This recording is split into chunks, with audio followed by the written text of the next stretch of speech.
And good afternoon, everyone. Dwayne here. Welcome to the Radical of Math. Back at my desk again for another commentary. And this one's a doozy. This one's got some depth to it. So I hope all of you are well. Quick life update. School is right around the corner here in Southern Kentucky in 10 days, give or take, from the date of this recording. This is recorded at mid to late July of 2025. So I don't know when it's going to be released onto the channel. That's when we are filming this. So school is definitely here. I myself have been doing a lot of prep. So you notice right here, we still have our newsprint. We've been slowly working through this. But the big thing is I went and got 1,000 sheets off of Amazon, and there's a little example. This is the same sheet where I told you fold in thirds. For this application, I folded it in half, and it's still doing the trick. The pencil, I have had people email me, what they're interested in the pencils. I am using up, and you can't see it anywhere as I've worn it off. This is a Unigraph F from Musgrave Pencils in nearby Shelbyville, Tennessee. And I have been testing pencils in the scheme of things. I have right now this brand new arrival. This is the Dom's Fusion pencil. And on the label, it's back here, it says it's extra super dark. We'll find out. I'll let you know how it goes. But we are definitely test driving pencils and paper as we get ready for grad school. So today's commentary is starting from a place of response. And it's a response to a video I saw on a wonderful math channel called City Tutoring, led by Mr. Alfred Cromwell. A wonderful man, a fascinating man, a man who I agree with on many, many points, both in math and in Christianity. And so as a Christ follower myself, I happily come alongside to further both a return to rigor and to competence in mathematics. And the video that he formed was in itself a response video to an email he received from a student out of New Jersey that had sent him what constituted as an honors Algebra II exam in New Jersey. And it was very depressing to see the questions that were asked. And it really, it broke my heart a little bit to see just how backwards Algebra II and pre-calculus, which have been consistent themes on the channel, have really become. So this led me down a rabbit hole. And there are many directions I could go with this, but I think the direction that I want to go is to view this from a preparatory exercise. So during my research for this video and just general learning, I ran across a wonderful podcast and content from Dr. Anna Stockey. She is a professor at the University of Winnipeg up in Manitoba. And as an honorary Canadian myself, I lived in Canada during part of my younger life and have a great gratitude for what Canada gave to me and offered to me. It was very heartwarming to see such sound, reasoned logic to come in this specific subject from our neighbors in the true north. And what she was talking about was on her podcast, Chalk and Talk, which I know you can find on Apple Podcasts. I suspect it's probably on Spotify. Just look it up. And she had a discussion with Bruno Reddy, who is OBE, talking about using an example of how times tables impact mathematical learning. And this is when I had a major aha moment. And the aha moment is the consequences of failure to understand timetables and what happens further down the road. And so basically the premise, and there's a fancy word for this, and it's automaticity. So spell the word automatic plus an ITY. And for layman's terms and people like myself who are not math educators, I'm just a mathematician that I consider still in training, even though I have a degree in it. The easy way to understand this is foundational understanding to shortcut your way through more complex and complicated processes. And so I want to give you an example, and you'll see why I view it the way I do. The first major issue that comes up by failing to not know your timetables, which was brought up, I believe, in the episode, was when you start dealing with fractions, 0, 1, and negative numbers, you start seeing some disconnects and not knowing your basic mathematics facts. And Dr. Stocky mentioned in the British Columbia curriculum, and disclaimer, I am an honorary British Columbian. That is where I went to. I went to Vancouver Island and spent time in Nanaimo. I love BC very, very much for the restoration of my life it gave me. And in their grade 5 curricula, as in using the NCTM's grade band, you're exiting band 2, you go into band 3, they write the following: no enforced memorization of facts involving numbers up to and including 100. That means that the expectation is that a student is not expected to know things such as 11 times 9 is 99. That is very distressing. And as I started looking into this, consistently in many curriculums, 4-function calculators are being used in the 4th grade. There are some isolated indications of as little as 2nd grade. And there are specific models of calculators for that.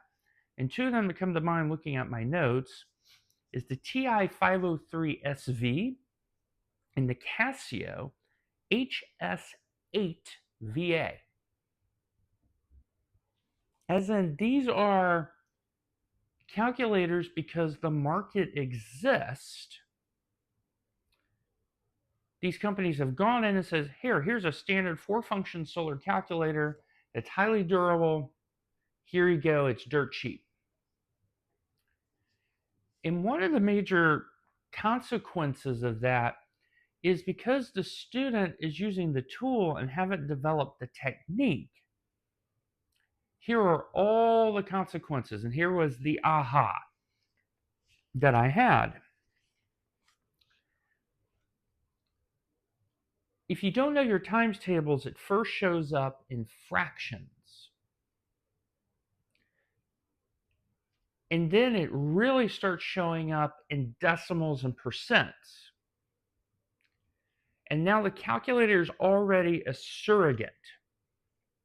In most students, and I think some teachers as well, and definitely many administrators, don't understand that the failure to scaffold, that's the fancy word that you see a lot in math education,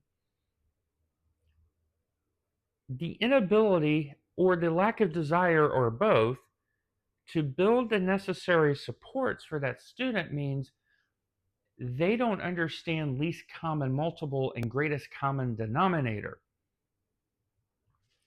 And those two are critical skills to master, not just working knowledge, but master.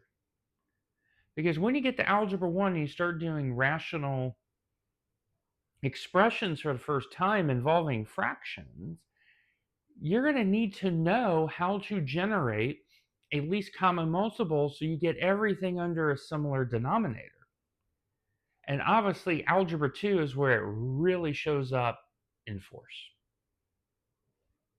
And so it is very disheartening that the calculator has been pushed as the panacea of all things, but yet our math scores are dropping in the PISA mid 20s, and the curriculas that go with it also diminishing because you haven't prepped them in elementary school to be able to be successful in junior high. And since mathematics is both modular, foundational, and incremental, you get them into an Algebra 2 situation or further, and they are exposed. They have not mastered the prerequisites needed. And you can carry that argument on, and once they get into college and start getting into Calculus 2, they really get found out. And from doing some research looking at Western Kentucky, looking at Vanderbilt, University of Kentucky, University of Louisville, those are the nearest major universities to me. And there's some smaller ones around here like Murray State, Eastern Kentucky University, and others, and community colleges, of course. Calculus 2 is having a much higher rate of failure. And it's because students don't know the basics. And so that's this whole concept of automaticity is you need that so that the actual, what they call working memory, can actually work. And so because of that podcast and things, I started really looking at both curriculas and remediation.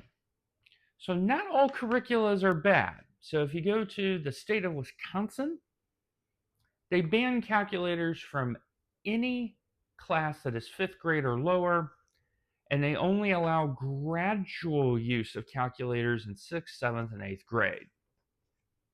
Not a bad way to go. I actually agree with that concept.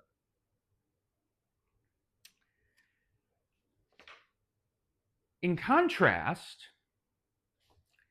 I looked at my home county in Florida, Hillsborough County, and I looked at what I learned in Algebra 2 in the early 90s and what's being taught in Algebra 2 now. And here's the net difference.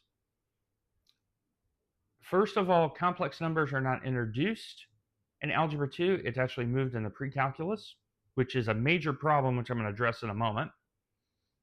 Arithmetic and geometric progressions are not in Algebra 2. The concept of conjugates is not handled very well in Algebra 2. It's moved into pre-calculus. And the really bad news, conics are not talked about at all in Algebra 2. It's specifically listed as an objective and a metric in pre-calculus. And so here is the fatal flaw of that. If your student takes Algebra 2, honors, by the way, in Florida, and then go into an advanced placement pre-calculus class, they may not have sufficient exposure to imaginary numbers until they get to Calculus 3, where you may have a brief section on vectors, parameters, polar coordinates, Demoivre's theorem, and so forth. And if you're going into engineering, especially like electrical engineering and other applications, you need to understand I to do some of the problems, like Kirchhoff's law comes to mind. And so students are not prepared mathematically in most curriculas, because the curricula not only is going too slow, but the curricula has been biased to fundamental flaws of looking at discovery-based, inquiry-based type curricula instead of mastery.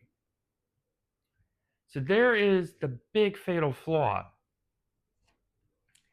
And one of the things that I took from Dr. Stocky's broadcast with Mr. Reddy was the positive consequences of knowing your times tables. And that leads me to confront directly conceptual learning versus mastery. And the thing that I want to advocate is less objectives, deeper intuition. And I've mentioned that in the previous commentary, but I'm going to reinforce that. And we need to return to explicit instruction,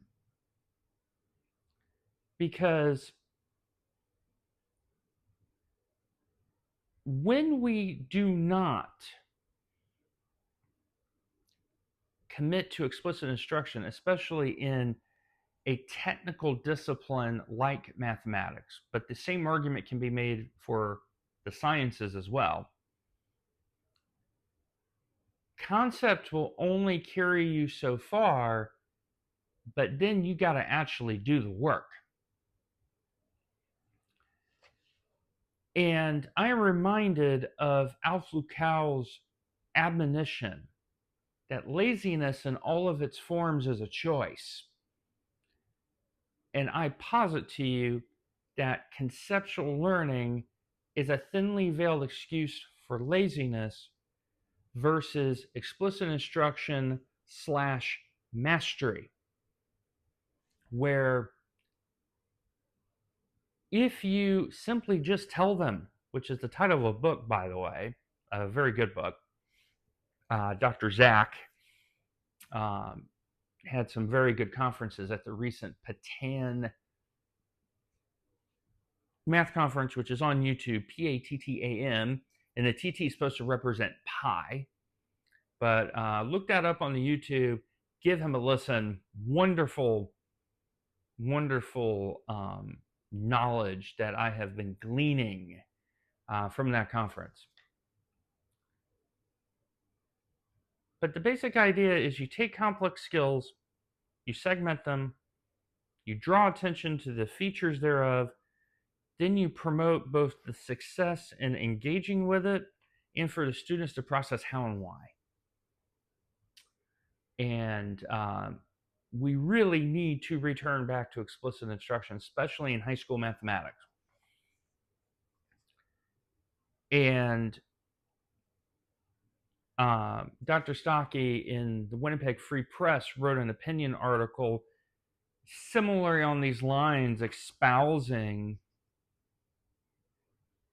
this concept. And so that leads me to a conclusion.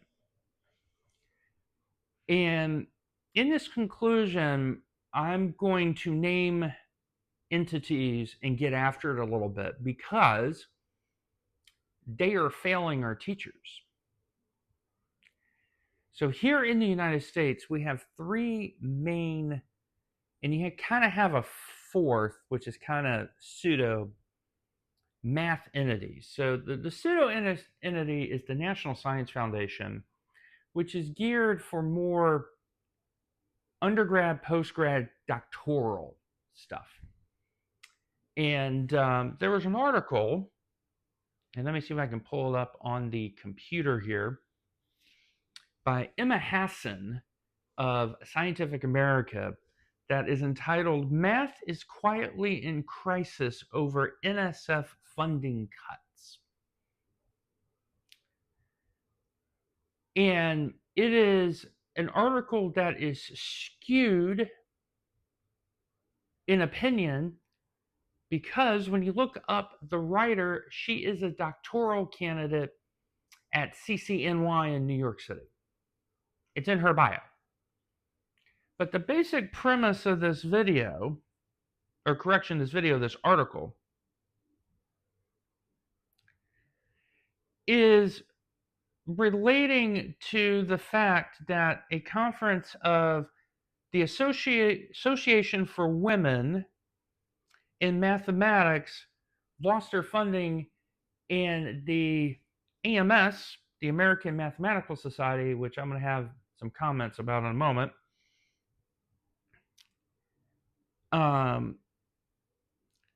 basically they had to stopgap this conference at, I believe it's University of Wisconsin. No, it was in Wisconsin, not necessarily University of Wisconsin. But the funding has been cut here in the United States as part of the larger DOGE program, because the government is realizing the return on investment may not be net plus, it may be net minus. And one of the big things that's argued in this article, which is very disingenuous, is this statement: in fact, mathematicians rely heavily on their ability to gather and discuss ideas with their peers. For mathematicians, conferences, workshops, and research talks are not just opportunities to share research and network, but also crucial moments to work out tough problems together. Okay, that would make sense in the 90s, but we have a little something called the internet and teleconferencing. And so, from direct experience, I know for a fact that a lot of these academic conferences lack a lot of science in academics. They're often social calls. And what happens is you get into these situations where you have these sessions, but then you have these long breaks in the session. And here's where you have dinners and all that, because it's really networking events that are masquerading as science. If you don't believe me, look in the neuroscience field. I know of what I speak, put it that way. So mathematicians can collaborate. You have the internet, you have teleconferencing, you have email. So this argument kind of falls a little flat. And that leads to what I think is the hard truth is the National Science Foundation should be funding science, but should be doing so with the sole purpose of how does it benefit science and society. And quite frankly, here in the United States, some of the mathematics that has been funded under the NSF does not meet that standard.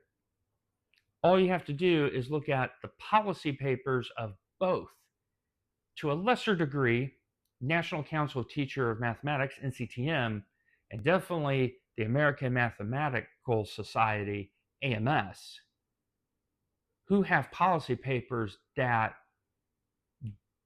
scream politics over mathematics. And it's publicly accessible.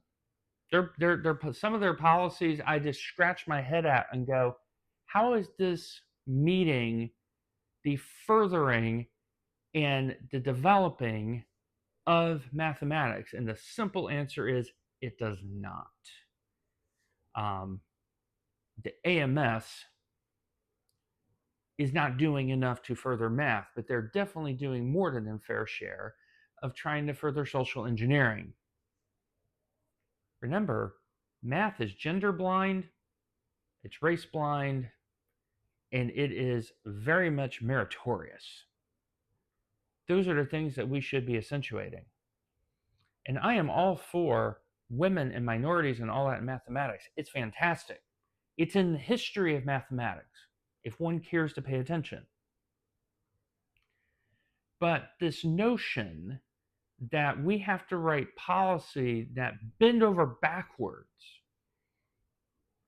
that is simply shifting a prejudice from one part to another part. Looking at the AMS website, American Mathematical Society, they have right now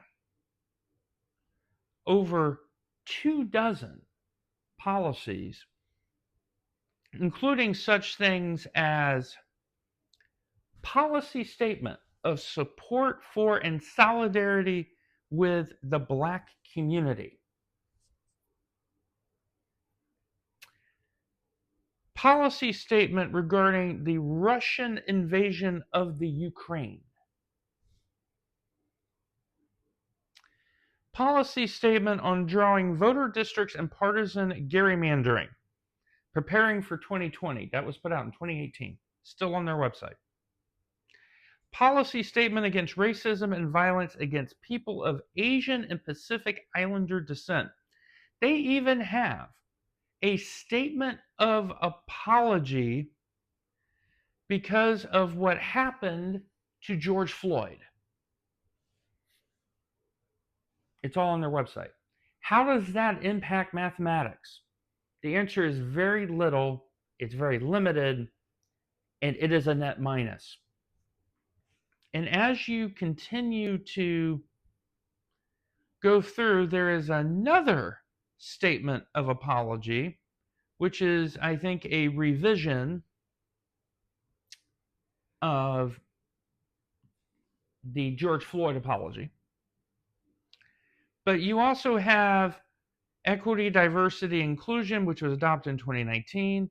Statement of efforts to re-examine and revise mathematical education in 2022. Which is actually one of the very few things that I actually agree with the AMS. But the point is, the AMS is borderline worthless. Worthless. Now, further research is going on with the Mathematical Association of America, so I will not make comment on that in this video because that would be disingenuous and unfair. But in comparison to the NCTM, who actually statement beliefs are pretty good, some of their policies are pretty good, even though I disagree with them, I understand why. The AMS has done a great disservice for mathematics in the United States. And quite bluntly, funding and things thereof need to be examined. All you got to do is look at their policy statements under their governance section. I'm looking at it here on the screen on my monitor here. It's you know it's just one of those things where they even have a committee on the human rights of mathematicians. They have statements on this, and the reason is they want to talk about one PhD student over in Moscow in 2018 who was convicted of hooliganism, and the AMS came out and said, we are not okay with this, things thereof. Here's what it boils down to. If I'm the AMS, stay in your lane. Because you have made yourself a fool. And you are demonstrating to me very clearly that your focus is not on mathematics, but on social engineering. At least with the NCTM, even though there are some things that I disagree with, there are some things that they're attempting to move the discipline of math forward. And I am hopeful that with further discussion, that growth will continue. So, long commentary. I know I had a lot to say, but we have to strengthen our curriculums again. So, in one of my later commentaries that's coming, don't know if it's going to be next on this channel. I want to flesh some things out because I do have, to give you an idea, I have on my little sheets here a bunch of things to talk about. So there's all the things I have written for videos between Let's Do Some Math and some commentary videos. The mind is starting to get into flow here a little bit. So like, follow, subscribe, stay tuned. If one of you want to come up with a fun name for these commentaries, I'm all for it. But I myself, as you see, I'm still doing revision. I'm getting ready to get back into school, and that is in a month and 5 days. Yikes. Anyway, take care of yourselves. Take care of one another. God bless. Talk to you soon.